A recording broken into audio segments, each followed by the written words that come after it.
ॐ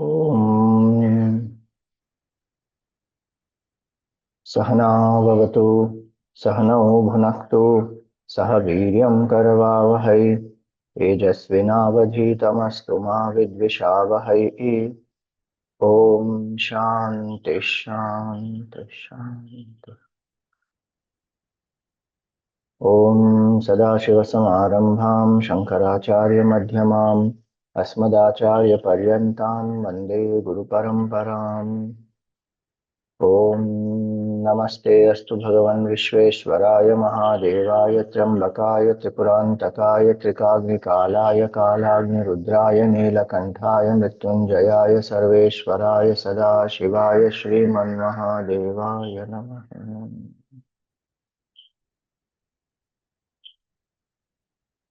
ॐ समस्तजनकल्याणे निरतं करुणामयं नमामि चिन्मयं देवं सद्गुरुं ब्रह्मविद्वरम्। Hari Om, salutations to all. So we have been seeing the Rudrashtakam, the third verse of Rudrashtakam now.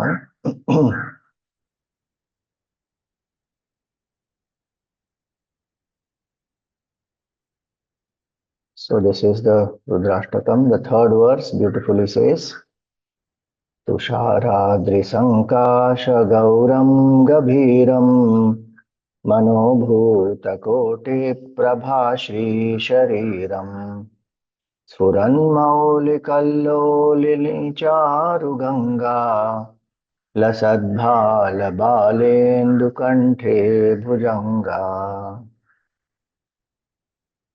So, Tusharadri Sankasha Gauram. So, Tushara, snow on the mountain peaks, Adri. So, the snow on the mountain peaks, how it is similar is the complexion of Bhagavan, Gaura Sharira, meaning white. Elsewhere we know he says, the shloka says, Karpura Gauram. The complexion of Bhagavan is like the camphor. Here it is like the snow. Now, it is just an expression of the complexion of the Lord. It does not mean in any way that white is superior and other colors are lesser and all that. There is no racism involved here. Because Bhagavan Ram, Bhagavan Krishna, they are Shyam Rang. Ganesh ji, red color. Like that, different deities, they have their own colors, their complexions. And so, this is just an expression of a fact. Now, one important symbolism we can derive is white is the primary color. And all of us know that white is the light which is white when it passes through the prism becomes 7 colors. So this one appears as many. Same way, Bhagavan is that supreme Brahman. Brahman is considered as symbolized by this white color. And that Brahman alone appears as the whole Srishti through the prism of Maya. And so, Tusharadri Sankasha Gauram. To realize this Brahman, what we require is a pure mind. So, pure mind is a sattvic mind. And there are 3 colors which are representing 3 gunas. Again, this is not like a stereotyping, this is just a indication, symbolism. So, tamas black color, rajas red color, sattva white color. Now we have Mother Kali who is completely black in color. She is the supreme deity. She is Brahman. So, in a certain context only a certain thing is used. We should not take it out of context and blow it out of proportion. Because someone will say, why is black tamas? This is unfair for the black color. Array, In the context, Baba, the whole picture one should always see. That same black color we revere as the divine Mother Kali and we worship. And so here we say tamas, black color, rajas, red color, and sattva is white color. So a mind which is full of sattva guna is that mind which will be able to realize Brahman. And so white color represents both the goal of life, which is Brahman, which is our true nature, which is self, as well as the means, which is purity. And spiritual life, the progress happens more because of purity and not by only concentration or some erudition, scholarliness. They have their own place, but purity of mind, where what is the meaning of purity? Where the mind is selfless, generous, kind, compassionate, able to do duty steadfastly. So sattva guna qualities are all this: knowledge, peace, happiness, balance, creativity. All these are sattvic qualities. And so the mind which has developed this purity, Shivji represents that. The mind which is both, uh, so it represents both the goal which one has to realize and the necessary means for it, which is a purity. See, mantra power is there, and certain techniques of concentration are also there. So the mind can become very focused and achieve many things in the world, but in the spiritual life, more than concentration, it is the purity, it is the humbleness that is very important. So Bhagawan Shiva represents both the goal as well as the means in the description as the Lord who is having white complexion comparable to the snow, Tusharadri Sankasha Gauram. Then Gabhiram. Gabhira means who is very deep. So deep means what? It is not in this context obviously some physical attribute, like we say length and width and depth and all that. But deep here meaning anchored in what? What is my understanding about myself, about this world, about the source of happiness? So anchored from where do I act? Am I body oriented so that comfort and enjoyment of the body is the maximum goal? Eat, drink, and be merry. YOLO, you only live once. Who has seen next life? Who has seen previous life? Don't bother about all this. Then I am operating at that level, body level. Looking at ourselves as the body, looking at others also as a body. So physical pleasure, enjoyment is the ultimate be all and end all of life. The maximum goal is that. Or do I operate little deeper? Emotions, love, relationships, the sentiments of people. I'm more sensitive, empathetic. Then I'm operating from the deeper aspect of emotions. And because there is emotion, physical difficulties also one may go through. Mother loves the child, father loves the child. How many times the child cries in the night, cranky, gets up in the night, can't sleep. The parents also can't sleep. Physically, a lot of discomfort. They have to go through whole day, so many other things, but love is there. So bears with it. So emotions are more valuable then. Today people value, they operate from not even body, many other external things and anchor in those. Anchoring in wealth, one defines oneself through wealth. through the type of clothes one wears, type of house one has, amount of contacts with powerful people that one has, certain branded things that one owns. Now one is defining oneself through all that. Very, very shallow way of thinking that if I have this, then only I am great. If I don't get admission into this particular university, my life is useless. So many such external dependencies. That is living at the absolutely shallow level. One may use whatever is required and one may even aspire to attain certain goals, some admission in some college, some position, but none of that defines me. That can at best be a medium for me to manifest my potential. That's all. To inspire me to strive higher. Beyond that, nothing more. If I get it, does not mean I'm greater. If I don't get in, does not mean I'm any lesser. But that clarity one doesn't get. One defines oneself through the things. Then comes the body, then comes the emotions, then comes the intellect, values. No compromise in my intellectual convictions. If I'm convinced of something, one will live it. No two ways about it. I know, but I can't do. That is the split in the personality. This person who is intellectually convinced this is the truth will live it. So that is still deeper. Deepest is the anchoring in the spiritual truth that my nature is infinite consciousness.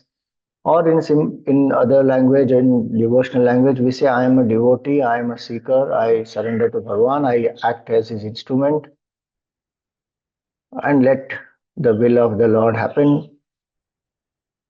So anchoring in the spiritual truth, anchoring in the bhav of surrender, sharanagati, one acts doing one's duty, dedicating it to the Lord. So from where do I operate? What is my understanding about I? Gabhiram means one who is deep, who operates from deeper levels, and Bhagavan operates obviously from the deepest level, anchored in the self all the time. No false notion that I am this jiva, I am the body. So, Tusharadrish Sankasha Gauram Gabhiram. What is the depth from which I can operate? The deeper is my anchoring, stronger is that anchoring. And why is an anchor required? In the analogy of a boat, this boat without an anchor on the shores will get swept away, carried away by the waves. If a storm or a cyclone also comes, the boat will even get destroyed. So the anchoring will keep that boat firm.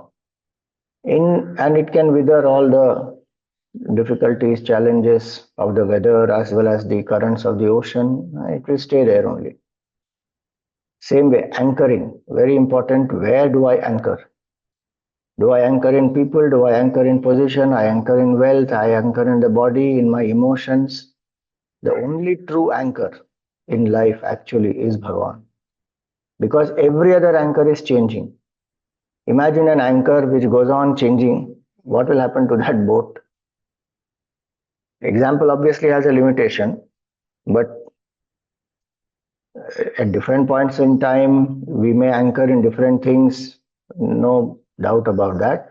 But our anchor in the Lord, our Shraddha in the Lord, Bhakti, Sharanagati, should not get shaken up no matter what happens. In fact, adversity comes, our Shraddha in Bhagavan must increase more.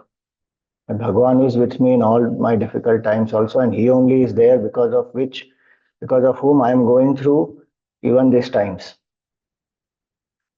So the faith must deepen in such difficult times. Otherwise, one will give up very soon. One may hurt oneself, harm oneself, destroy oneself, or one may destroy one's faith, saying there is no God. All great devotees also had tremendous problems. But they came out of it because they had that anchoring, that Shraddha in Bhagavan. They did not allow it to get destroyed, and they strengthened it actually. We are doing right now in Vibhuti here, Sankat Mochan Hanuman Ashtakam. Hanumanji also had so many challenges or not. He is a supreme devotee of Bhagavan.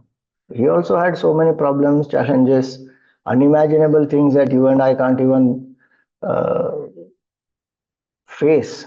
He had to face all that, yet effortlessly, because he's so strong anchored in his devotion. Ram kaj karibe ko atur, does everything with the attitude I'm doing it for Bhagavan Ram. Faces any challenge, doesn't say that, Are I am devotee of Bhagavan, why is difficult thing coming to me? What is the use of taking Ram Nam if even I have to go through difficulty like anybody else? Those are all false notions. Nature of life is like this, up and down, it will keep happening. In that, how strong am I? That is Gabhiram.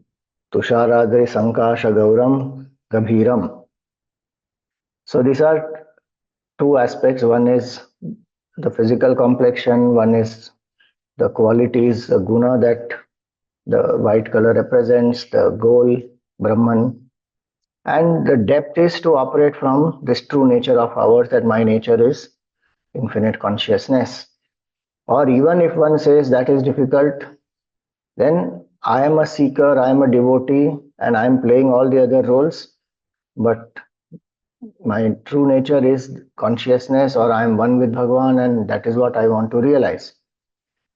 And whatever helps me to move towards that self-realization, I will act from there, and I will not do things which will take me away from this goal of realizing the truth. Then I am operating with depth. Otherwise, we get carried away easily by peer pressure, family pressure, financial pressure, so many other pressures. Though we know what is right or how we should behave, we behave some opposite way only. Then there is guilt, then there is regret, then there is feeling of, why did I do this? So deep means that Gabhiram. Tusharadri Sankasha Gauram Gabhiram. No compromise, acting out of the depth, moving towards the goal of one's life, and not doing anything that will take me away from dharma, take me away from my journey towards realization. Then Manobhuta Koti Prabhashri Shariram. So what is Manobhuta? Manobhuta means Kamdev. Kama is mind born. In the story, Bhagavan destroys Kamdev. I won't go into the elaborate story today. At some other point we will take it up. But all of us know that Bhagavan opens his third eye, destroys Kamdev. Then Rati comes because Bhagavan is in meditation and Kamdev has to disturb him because a child of Bhagavan Shiva only can kill Tarakasur. So Devatas have sent him. He tries to disturb, etc. And then Bhagavan burns him. Then Rati comes. And Rati is the wife of Kamdev. She prays that Bhagavan, please restore him. He was not meaning to hurt you. He was doing this for the Devatas. She was only doing duty. He actually sacrificed himself for them. So Bhagavan says, he is burned to ashes now, but I will restore him in his subtle form. So you will be able to interact with him, but he will not have a gross form. That's why Kamdev is called also Ananga. No anga, no physical body he has. But it is in the subtle form, so Kama rises in the mind. And today also so many people who are who talk on the science of carnal pleasure, etc., they will say it is the origin is of passion is in the mind. If the mind has a certain attitude, a certain emotion, then one will express that at the body level also. And how strong it is in the mind, that strong it will express at the body level. If it is weak in the mind, the body also will not respond. So kama is that. And here what does it mean? That uh, Bhagwan is as, like Koti Kamdev, Manobhuta Koti. So Prabhashri Shariram, the glow of Bhagwan's body, the splendor around him is comparable to crores of Kamdevs. Kamdev is supposed to be the most handsome, who creates karma in the minds of all, is most handsome. That Kamdev, most charming, attractive, handsome, Bhagwan is like Koti Kamdev. Manobhuta Koti Prabha Shri Shariram. So if somebody thinks that he is, with long jata, sitting in meditation, etc., and body he is not taking care of, but Bhagwan is not like that. He, of course, is meditating and absorbed in it, and that's why he is most attractive. And physically, also, the body is very strong. He is not ignoring or abusing the body in any way. He is the Supreme Lord. The point also here is that though he is that handsome, attractive, he doesn't operate from that. Gabhiram was the word used, no? If somebody is let us say Mr. Universe, Miss Universe, how powerful they feel, and how they feel so great about themselves. I have such a great body and looks and whatever. Some competition has been won. People are appreciating me. So one natural that feeling is there. Bhagwan is crores of times much more handsome than anyone else, yet doesn't have body identification. And for the devotee, if one visualizes that Bhagwan is like this, all the other things in the world will pale in significance to Bhagwan. Kama especially is like that, where we go on brooding on the opposite gender, or nowadays even the same gender and other genders, people do anything. One goes on brooding. It's body after all. Made up of 5 elements, is inert, Jadavastu this is. One who is lending sentiency to it is Shiva. Most powerful is that without the presence of Shiva, this is Shava, is useless. One will not go anywhere near it, will start decomposing, start stinking, smelling. So what is that which is making this so attractive is actually Shiva. Shiva as consciousness is what one has to realize, rising above this body consciousness. And even if one says the form of Bhagwan, then one meditates on the form better than brooding on some worldly form of some person, is to have the dhyan of Bhagwan's form and understand that Bhagwan is Mano Bhuta Koti Prabha Shri Shariram. If you see even any stuti of any form, you will see Tulsidas ji also says that Bhagwan Ram's form is like that. Koti Man Matha also cannot compare. So the idea here is for a seeker, for a devotee to overcome kama, the brooding on the other or even one's own body has to stop. How will one do? Take the form of Bhagwan, meditate on the form, visualize the form from top to bottom. Then what will happen? Swamiji, will karma not arise if I meditate on the form of Bhagwan? Bhagwan's form is not like all our forms. And Bhagwan is Antaryami. And Bhagwan knows. One is not meditating on Bhagwan with the idea of enjoyment with Bhagwan. One is meditating with the bhav that this is Bhagwan who is the Lord of all passions, and we have bhakti towards Bhagwan, we have love towards Bhagwan, whatever is the relationship with Bhagwan. Mirabai had a relationship of a lover with the beloved. So Krishna Bhagavan is his beloved, is her beloved. She is not thinking at the physical level how I will unite with Krishna Bhagavan. That's why Gabhiram word is so beautiful. The real union is what? Is when the lover and beloved become one, lose their complete identity. Individual identity is gone. And that can happen only when ego has surrendered. Complete ego has surrendered. Then there is oneness. And in that context, our true nature is Krishna.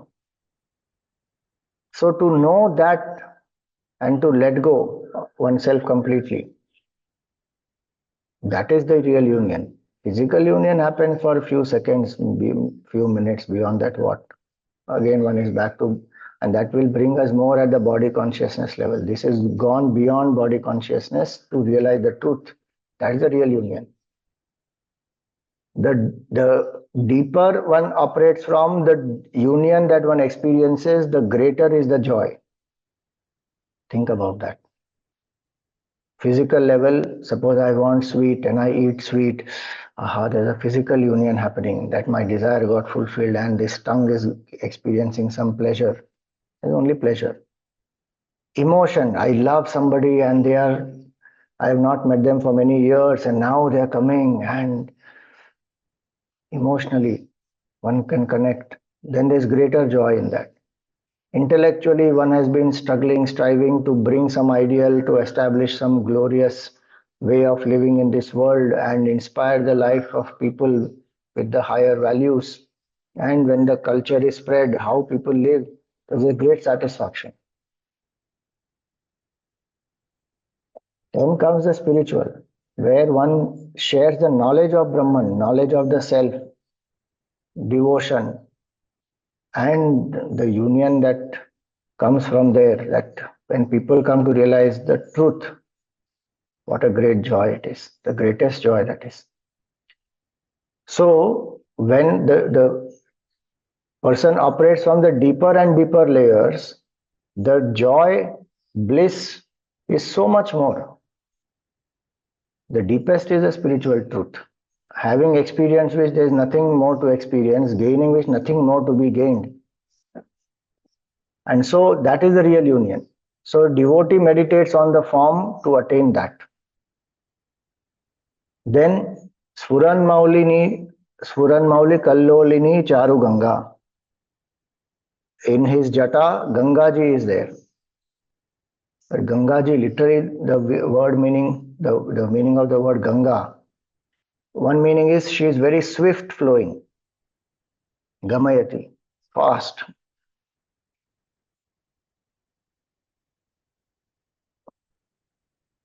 Bhagavan held Gangaji in his jata.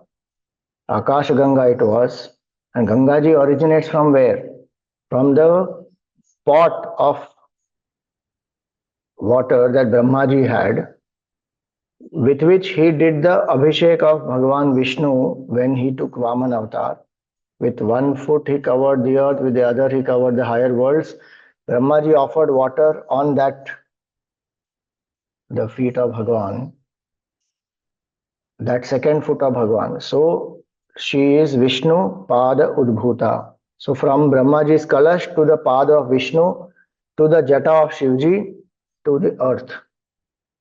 That's why Gangaji is most purifying. One takes a dip in Gangaji, drops one's negativities, sinful tendencies, takes a resolve that I will live a greater life of values, of seeking. Gangaji purifies. And devotion is there because from Brahmaji's pot to Vishnuji's feet to Shivji's jata. So one remembers the Trinity, surrenders, lets go of one's negativity. And the other meaning of Ganga is very beautiful. Gamayati Brahma Swarupam iti Ganga. Gayantam Gamayati Brahma Swarupam iti Ganga. Whoever chants the name of Gangaji, takes a dip in Gangaji, that person swiftly moves towards realizing Brahman. Gangaji speeds up one's evolution to realize Brahman. How? Just what we saw, purity, right? Purity is very important. Gangaji, when we go take a dip in Gangaji, Gurudev used to say, even a buffalo takes a dip in Ganga. If you don't have the real bhav, you will be experiencing only that much, which is physical cleanliness. That's all. But if the bhav is, I am taking dip in Gangaji and the devotion is there, bhakti is there, you surrender to Bhagwan, surrender to Mother Ganga, let go of some impurity, something which is my attachment, my aversion. I go to Gangaji, take a dip, and every Tirtha Yatra that I do, if I go to Gangaji and I'm taking a dip, I should let go of something which is holding me back in my evolution. Then I get purified. So through that purification, and Gangaji also represents Brahma Vidya. Brahma Vidya is incomprehensible, not easy at all. And only a mind like Shiva can absorb that. And then Shivji acts like a guru who gives it to us in ways and means that you and I can understand. Otherwise, very difficult how to realize Brahman. So Akasha Ganga has been brought on the earth because of Shivji and Bhagirath's prayatna. So Bhagirath is symbol of all of us as sadhaks. Shivji is the Guru. Gangaji is Brahma Vidya. That incomprehensible Brahma Vidya absorbed, received by Shivji, in small doses he gives it out for the well-being of the whole universe. Gurudev did that, Vivekananda did that, Ramakrishna Paramahamsa did that, Mirabai did, everybody, all the Jivan Muktas, they gave this knowledge in a way in which you and I can understand. So, Suran Mauli Kallolini Charu Ganga. Lasad Bhala Balendu. In his, on his forehead in the jata, there is a crescent moon, Bala Indu. That is the moon of the Chaturthi. Very interesting, no, how the symbolism happens.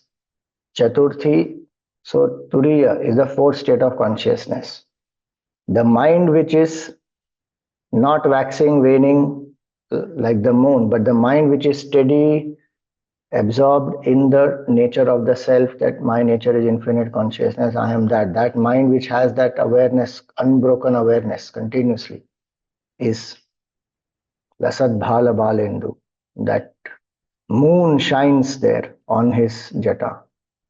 So every time one sees the moon, one is reminded of Bhagawan Shiva, especially the moon of the Chaturthi. Lasad Bhala Balendu, Kanthe Bhujanga. On his neck is the serpent. Serpent is symbol of many different symbolisms. Today we will take only one. It is a symbol of a mind which is in control, and the mind which is not hurting oneself, means the mind which has been befriended. You know, this serpent, if it turns within and bites the person only, this serpent is turned outside, is not hurting Bhagawan Shiva, has become an ornament. That mind which we have befriended which is a pure mind, is our best friend. And the mind which we have not befriended will bite us. What we decide to do, live the higher way of life, the mind will make us compromise, take us on the wrong path. Knowing that this is hurtful, harmful, we will engage in that. Then that serpent is not an ornament, that serpent is facing us and biting. So who sabotages our happiness? No one else except me. My own mind pulls me down. One who has mastered that mind, whose mind is an ornament, who has befriended the mind, and who is there out, then through that befriended mind, one is out to serve. That Vasuki, the serpent on the neck of Bhagavan is Vasuki. That Vasuki Bhagavan sent for what? Churning of the ocean. Imagine what a painful thing it is. Now, one side you are being pulled From the head also you are being pulled, from the tail also. Both sides one is pulled. And what is the benefit to Vasuki in that? Nothing. Amrit is going to come out and Devtas and Asuras will take it. Vasuki has no benefit from it. But Bhagavan sent, he went. Selflessness, that mind is selfless, ready to let go, sacrifice, go through pain, difficulties for the well-being of others. Because actually there is no other, there is only one truth. One who understands that very clearly will not have this question at all. Why should I do this? What did I benefit from this? That I only is a problem. So, how much Gurudev served, with his body also having only 16% of ejection fraction in the last few years. Selflessly, gave everything, producing more than what we consume, giving more than what we take. He lived it. So the mind which has been befriended, which is sattvic, which is pure, is a mind which will have this quality, spontaneously helping others. Sometimes even one will go through difficulties for that, but one doesn't have any conflict for it. Why? Because it's all in service of the Lord. So this is beautiful verse, that third verse, and describing beautiful qualities of Bhagavan. And now we will contemplate on this.